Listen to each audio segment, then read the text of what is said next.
And then do you want to start with the overview of the shared files from the haulers? Yeah, we can do that. That I know there's not a whole lot to this agenda really, except to discuss more. And I will share with you my idea. Oh, I just realized my internet had closed out. So, second, back in. So my thought was to use.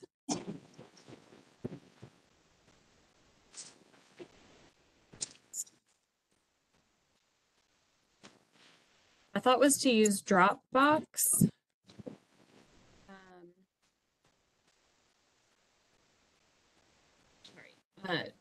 To house a folder of files.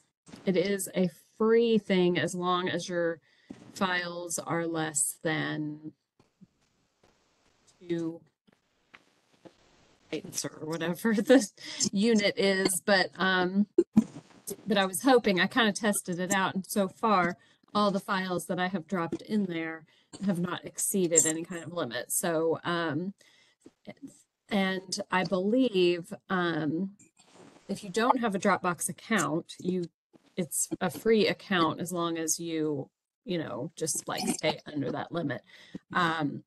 Or I believe if I send just the link to the folder, I tested it out on my personal email, and if you just send that link, you should be able to just open the files. How big are the files that we're talking about? Not big, like a PDF, is usually like not even, I don't know how those units So you're go. talking about a single PDF? Well, multiple PDFs, but not like huge images, that have a lot of. I guess I'm not understanding what the value to the Dropbox is. Oh, so you can have all the files in one place, and we can keep adding to it. Let me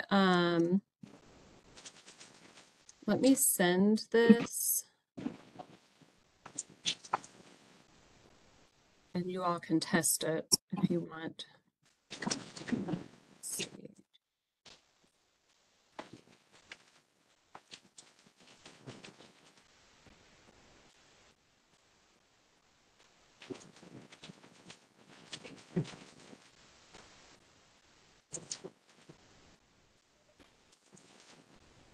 Wish I could.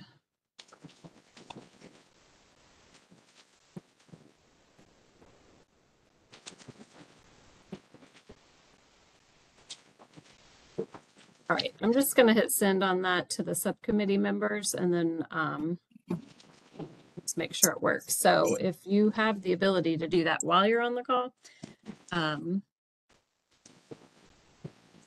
Sandra or Kim or somebody could just see if that link works. But Sandra, the idea was just to have a place where we can keep things so that you can access it. So if you say had that link to the folder, but maybe we got some more materials. For example, I didn't put in the city's materials that I just thought of right before the meeting. I was so worried about getting things from other people. But if I add to it, it would just automatically be added next time you look in the folder. There's just more things, so it's just a link. How would we know that you've added something? In other words, how do we know when it would be a good idea to look at it? I don't know if it notifies you. I guess there's just different options. Because I was trying to make it to where you weren't forced to have a Dropbox account if you weren't interested in that. So I was hoping that just having a link to it would give you access. But yeah, I can always. Actually, I just did it, and it wanted me to agree to all their terms of privacy and everything. Okay. I had just opened it on my, I just did it on my phone, but I emailed it to myself, and when I clicked, it just sort of.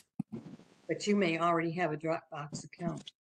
It No, allowed that's me why- to open it. It did allow me to open it. Do you have a Dropbox account? Well, I've had one in the past, but not with WestRock. So I did it through my WestRock email. So, but it That's did good, let 'cause me it open. wouldn't let me open it. It wanted all my private information. Now, if I thought that I was supposed to work on a way to give you guys a way to access all of these at once, but if it's easier for me just to email them and you all just keep a folder on your own, that's fine too. Why don't you do both in the beginning, and we'll see if we can't get to the Dropbox. Sounds good. Because I do have them in a folder as well, just in our in my education folder here. Basically I received I think I forgot to add it to the Dropbox, but I have one thing that Brian sent from Ecotech. I have several things from Waste Management or WM that is from their website. And then Andy sent me some materials separate that are, I guess, relevant to what they're sending out right now. And Rumpke as well sent materials that they're sending. And that was similar, Sandra. You had sent me what Prospect got, and Hillary ended up sending me the same thing. Like a change in service kind of flyer. So Actually, the most impressive thing on that to me, and I put that in my email, we have two different schedules. Half the city is on a Monday, etc. The other half of the city is on a Tuesday, etc. And the fact that they went to all the trouble to make each area of the city get the correct thing without confusing the, now there was still some confusion, but that wasn't related to what Rumpke had sent out. Mhm. So it looks like it's going pretty smoothly. What we ended up doing for the rest of you is we had twice a week pickup for our trash, and it's gone to once a week. And we may be making some other changes in the future because the costs have just like everything else, have increased tremendously this year.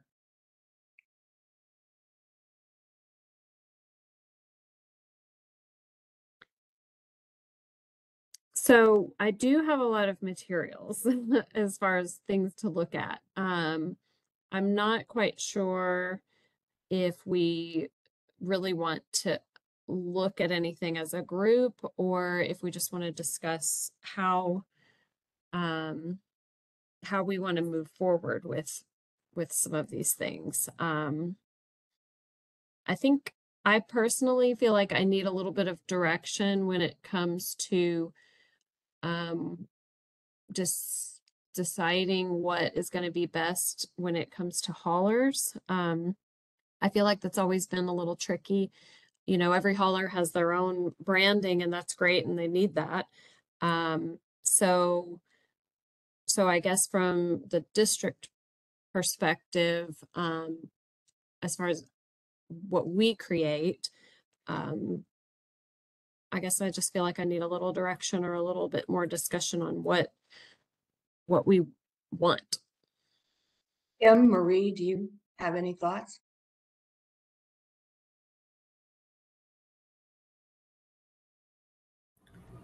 I don't have anything additional to add. One of the things, I don't know how you feel about this, but one of the things we have talked about consistency in messaging for years now. And I think what I'd be very interested in is a not in depth, but an analysis of the inconsistency finding in what you've got.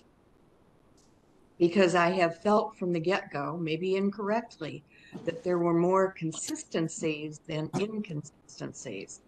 And I think if I were going to start working on education, I'd start where we're together rather than.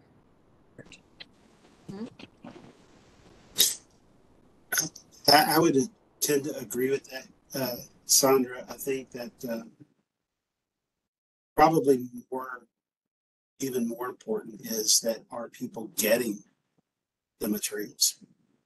And how are they getting the materials? Consistency is one thing, but it probably is. But the wording, they might be saying the same thing, but slightly different. And people really kind of can read into things however they want to and make the message confused.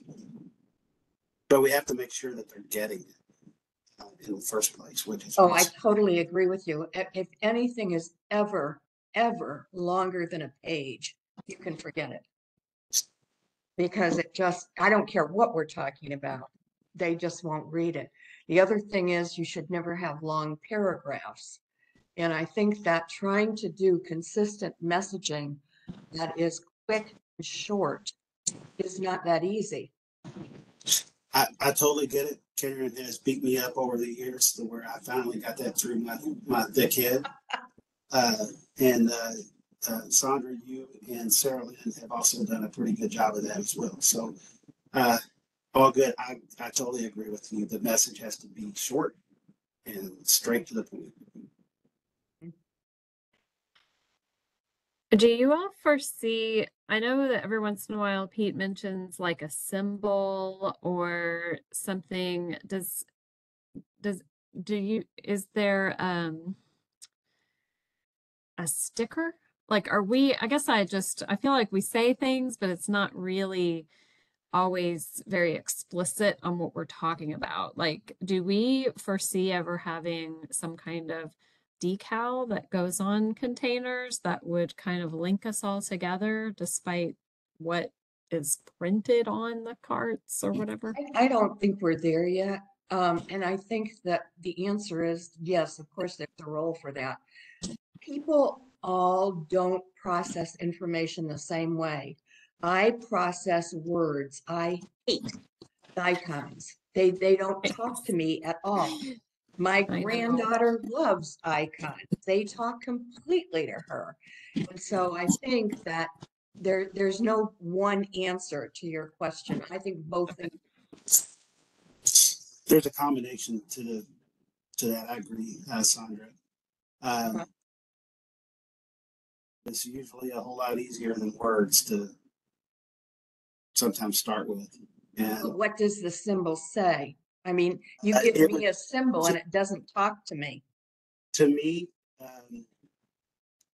one of the most recognizable for recycling is the chasing arrows.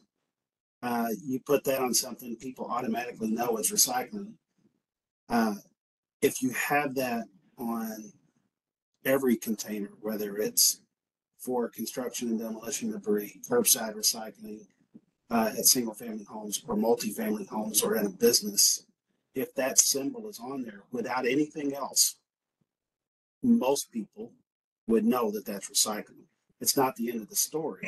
It's a start. That wouldn't work for me. I want that word recycling on there. I know. So, but what it can transcend is the many different brandings that we have out there for individual haulers or recyclers in that, or even home rule cities or whatever.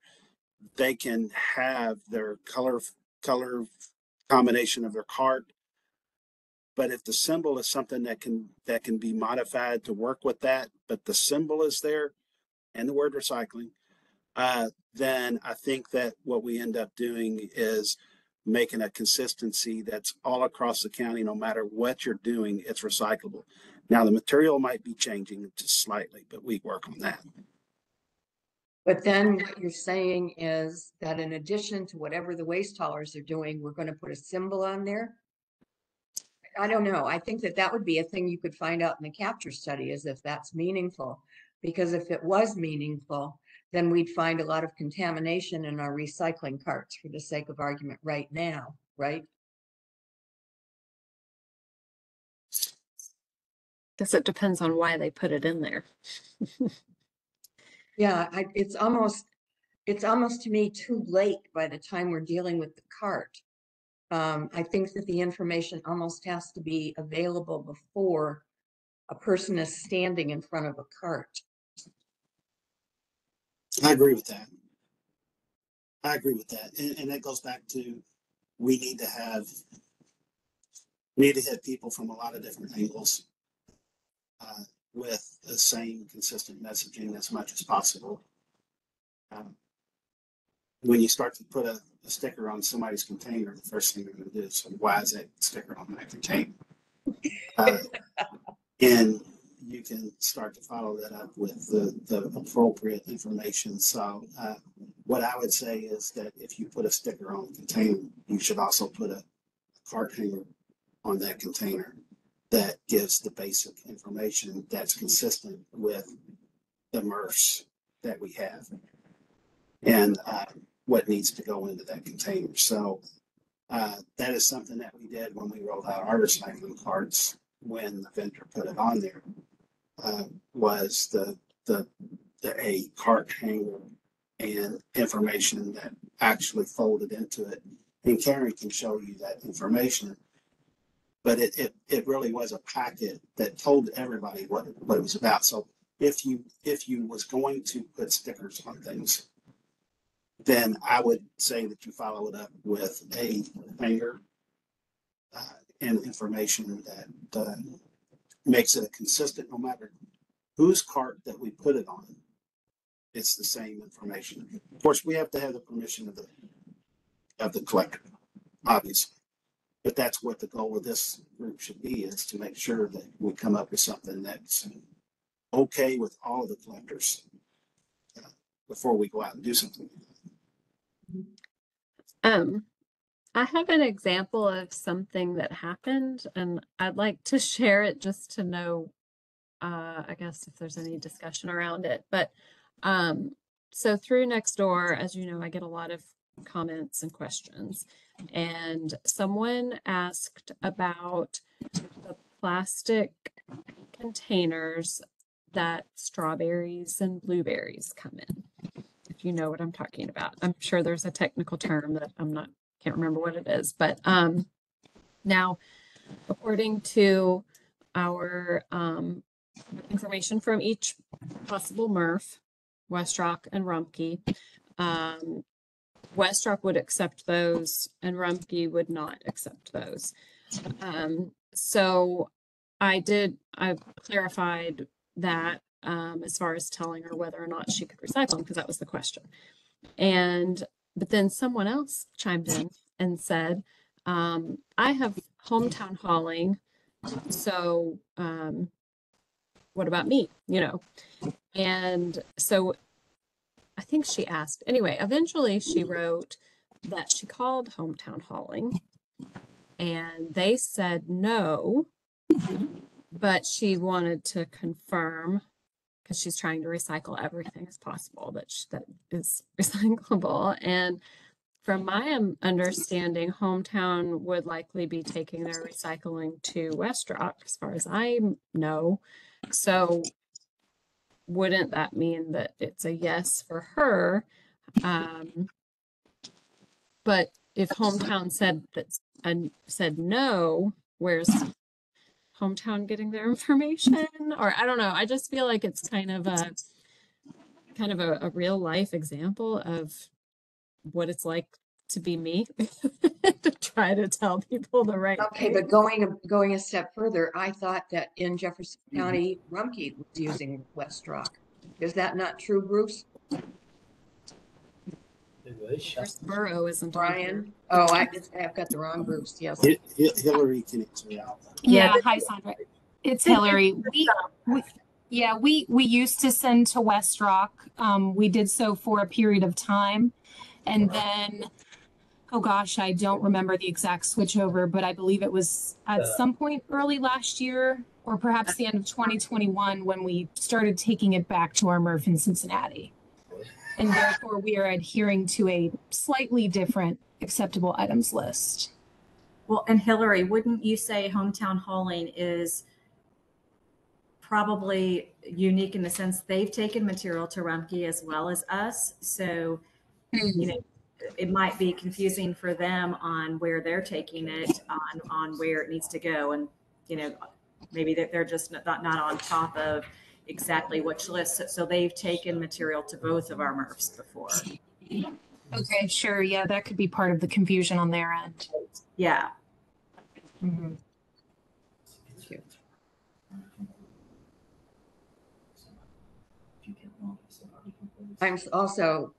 I certainly use strawberry and blueberry containers, but I'm also going to guess that they're not a significant portion of what's recycled. Probably not, but these are the I love strawberries and blueberries, so I go to buy containers.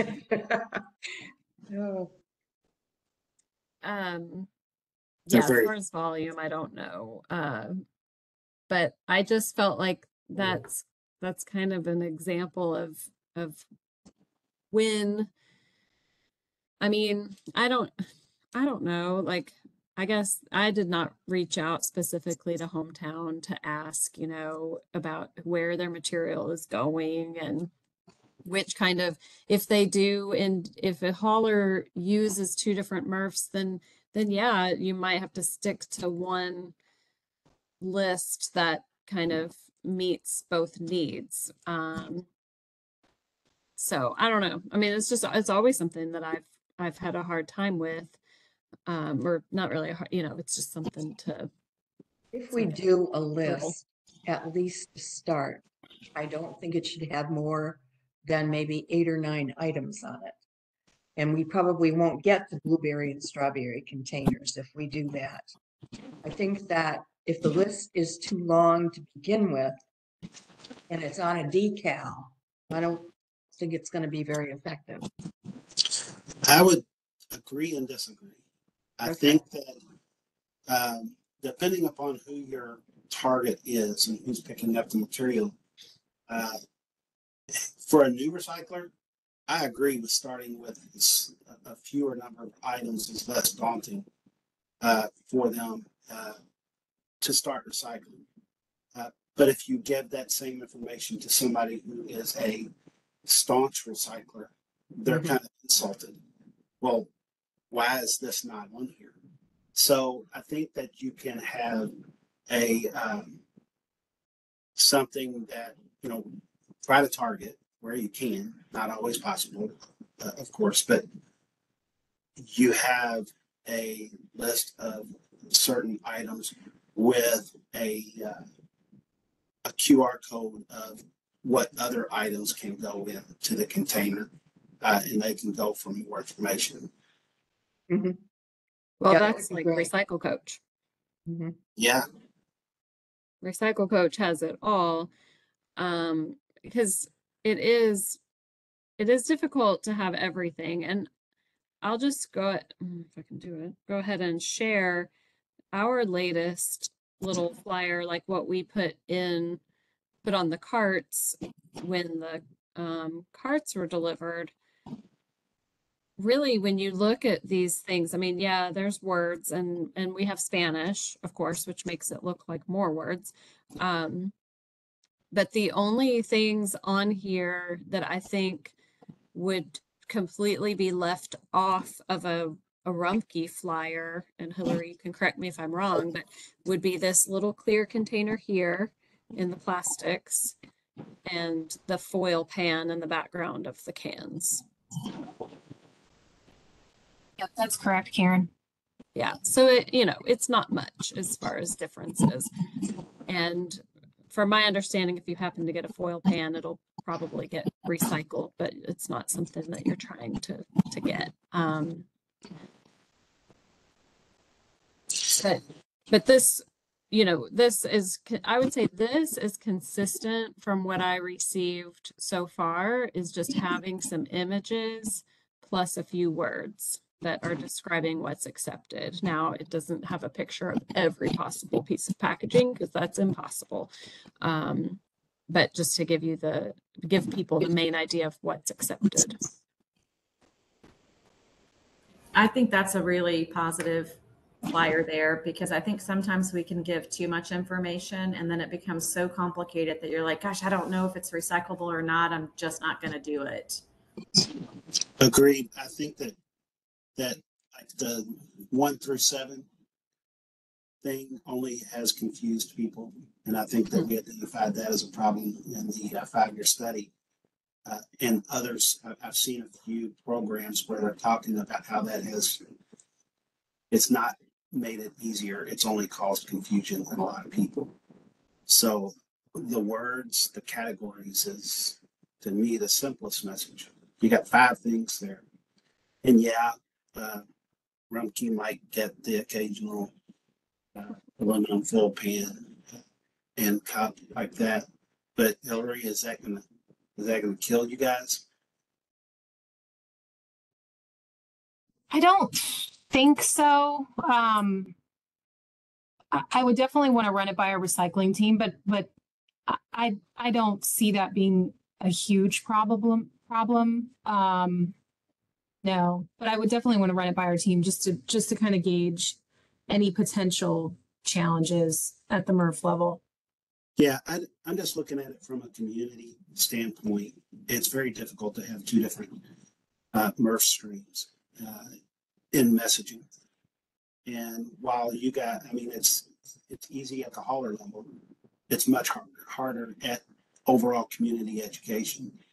So, if you can get an okay to have the overall message and then try to screen out what you don't want as a individual hauler, I think that is the best way for us to go about it instead of trying to develop 2 different things and try to get that to the right people. That's very difficult for us to do, especially when it comes to social media, because things get shared. We can't control that. And I guess we would be clear, like at the point of sharing materials, it would be clear of how those materials are being shared. As far as being more, I guess, county-wide. From Hillary's standpoint, when asking, like, is this a problem? Then they would kind of need to know, well, how are these materials going to be used?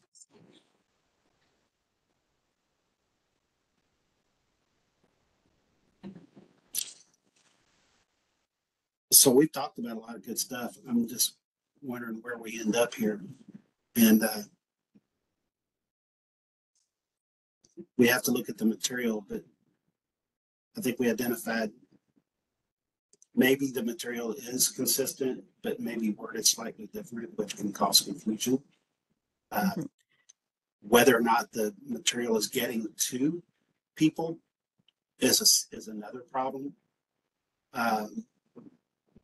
And how, well, I guess in the same vein, it's how we are trying to reach those people, which can be a symbol, a color, a marketing of some sort, and making sure that our information that's out in the community is consistent, but also where people place the materials is recognizable and consistent. I'd also say that what we would consider contaminants or big things to, never put in your recycling bin, that would be pretty consistent, I'd say. Yeah, I would say that is definitely consistent. When they go out and do the study, when do you anticipate we'll get the beginnings of feedback of what they found? I don't know. An RFP needs to be out for a minimum of 7 days, but I think that we probably need to extend that time to get good quality proposals. Once it's done, I mean, we still have to decide the time of year, the season that is most advantageous. So a summer thing when kids aren't in school is probably a little bit different than doing it in the fall when kids are back in school. Well, and school starts the beginning of August, so we're not going to, it's not going to happen. Over Christmas break. Or no, I think we have to decide when. But once the RFP is let, it's a matter of scheduling it at the most opportune time. And honestly, I don't think that the data takes all that long for them to accumulate. It's drafting the report afterwards that probably takes the most time. Most of these studies use software that they plug in the stuff and it runs a program and tells you what all the numbers are. So very possibly we're looking at beginning of winter. Yeah, I would say The so. only reason I'm asking is that I think that we could be much more effective if we knew where we were targeting. I'm not sure what our next step would be without knowing where we want to go. Yeah, I agree. Yeah, and I think What's you're in right. it? Yeah, I think that these capture studies are going to be very telling and in how we should educate. So hate to wait on that completely. You know, I mean, it's not like I'm not working on education all the time, but as far as some really targeted on what we need, I'm excited that But we will have some data. I do think that we can start looking at the inconsistencies that we're finding in different haulers. We can find out if those inconsistencies are a result of words or a result of the stream of waste that they're dealing with. And we can also take a look at whether any of those inconsistencies can be resolved. And, you know, Hillary just talked about one of them. I was amazed when I went to West Rock for the last time. I don't tend to think of aluminum foil or the foil cans as a big deal in the stream. And yet, as I was standing there, some restaurant had obviously been picked up, and there were a very large number of foil pans that they had cooked in. And so I think that one of the other things that we can look at is whether any specific inconsistency is a significant component of the stream of waste. Yeah. Because truthfully, if it's not, let's forget it. If it is, then we need to deal with it. Well, we have a few people here that can help us with that answer. Exactly. Kim, Hillary, Laura, what's y'all's thoughts on that? I mean, are either one of those two items a large proportion, what percentage, and is that percentage detrimental or beneficial?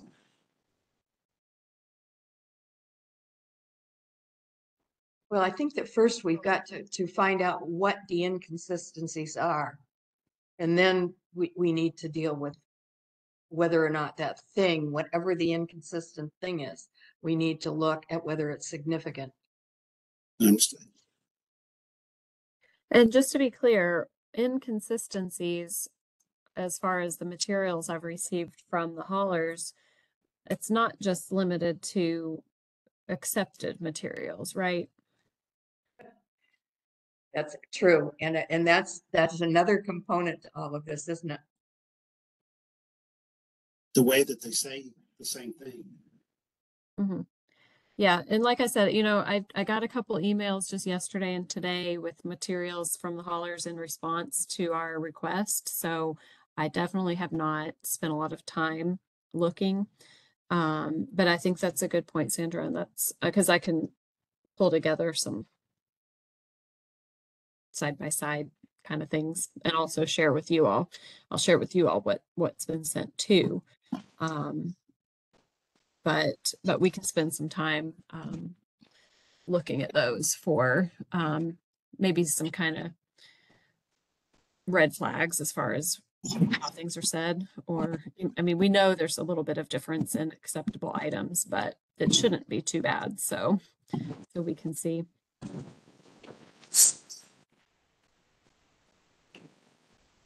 And I know, like with WM on their website, they have a lot because it's a national website. So you kind of already have to know, should you be clicking on the one that accepts glass or the one that doesn't accept glass? So not only are there some differences just here in Louisville, but there's enough differences around the country that they may have multiple materials to send out. And we want to make sure the haulers are sending out the right stuff too. It's complicated. Mm-hmm. Anything else? There's I'll just mention, Jerry, I didn't see this right away, but want to address a question about defined our goal, if we've defined our goals and objectives and what we're trying to accomplish. And I would say what we're doing is focusing on the specific actions listed in the 5-year solid waste plan. And one of those is consistent messaging. So that's why it's even brought up.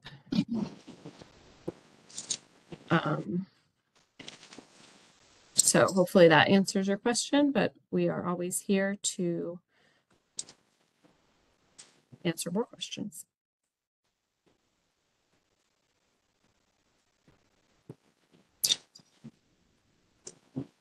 Shall we go to anybody wishing to be heard on items pertaining to the agenda? Hearing nobody.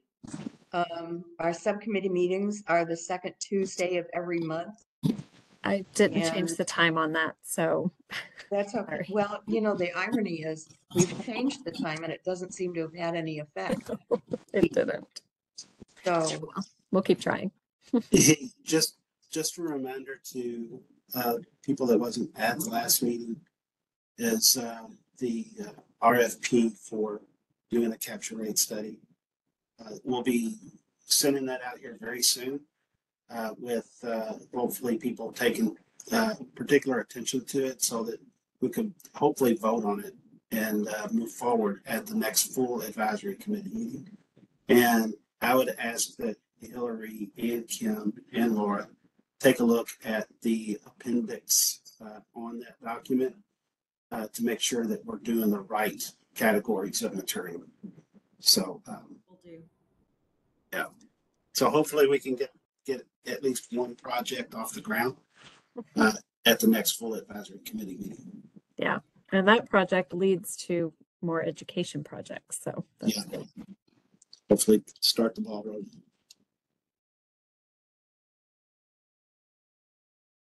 I'm hearing no other comments. Can I have a motion to adjourn?